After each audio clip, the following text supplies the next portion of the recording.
have the cards right now.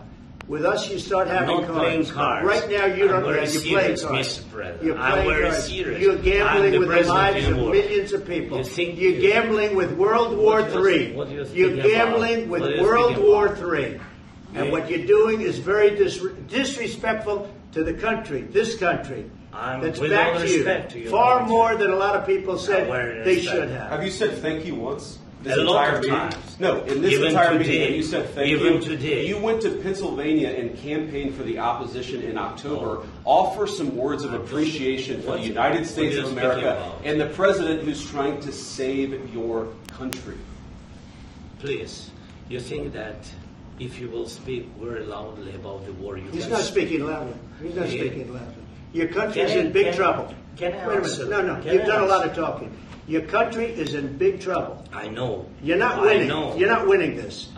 You have a damn good chance of coming out okay because of us. Mr. President, we are staying in our country, staying strong from the very beginning of the war. We've been alone, and we are thankful. I said thanks you haven't in been this alone. cabinet, you and not only in this cabinet. We gave you, through this stupid president, $350 billion.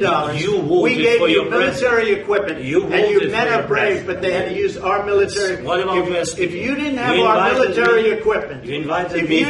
our military equipment, this war would have been over in 2 weeks. In 3 days, I heard it from Putin. In 3 days. This is something maybe new. Less. In 2 weeks, of course, yes. It's going to be a very hard thing to do business like this. Again, just say thank you. I said a lot of times to American people. Accept that there are disagreements, and let's go litigate those disagreements rather than trying to fight it out in the American media when you're wrong. We know that you're wrong. But you see, I think it's good for the American people to see what's going on. I understand, sir. I think it's very important. That's why I kept this going so long. You have to be thankful. You don't have the cards. You're buried there. Your people are dying. You're running low on soldiers. Listen, you're running low on soldiers. It would be a damn good thing. And then you tell us, I don't want a ceasefire. I don't want a ceasefire. I want to go and I want this. Look. If you could get a ceasefire right now, I tell you, you'd take it so the bullets stop flying and your men stop getting killed. Of course, we want to stop the war. But you're saying you don't want a ceasefire. But I said to you, I want a ceasefire. With guarantees. Because you'll get a ceasefire faster than an agreement. Ask our people about ceasefire, what they think. That wasn't with me. For you that wasn't with me.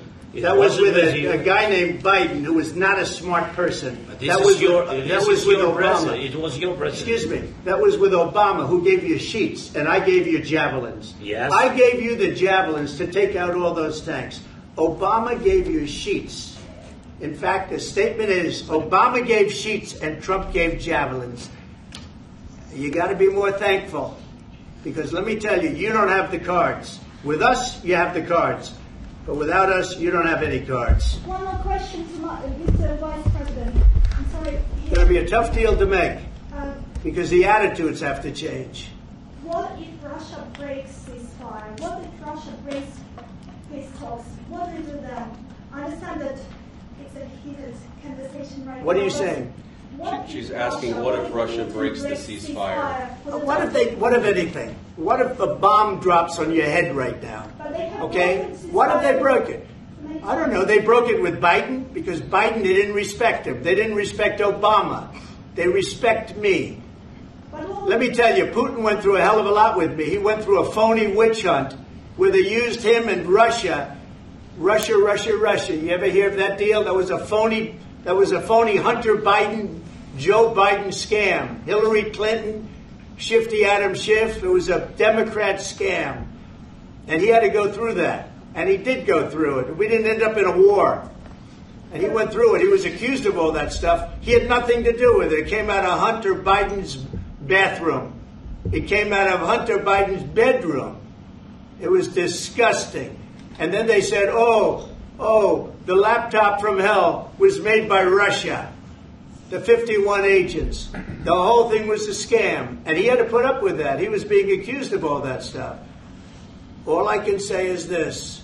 He might have broken deals with Obama and Bush, and he might have broken them with Biden. He did, maybe. Maybe he didn't. I don't know what happened. But he didn't break them with me.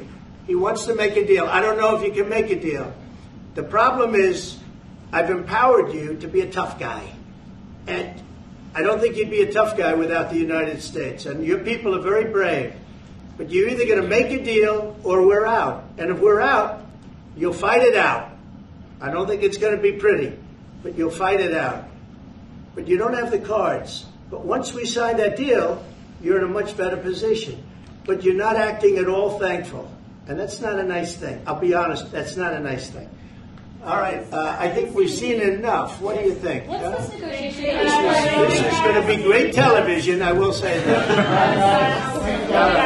We'll see what we can do about putting it together. Thank you, sir. I know this is news nation अब WhatsApp पर खबरों के ताजा update के लिए news nation के इस QR code को स्कैन करें।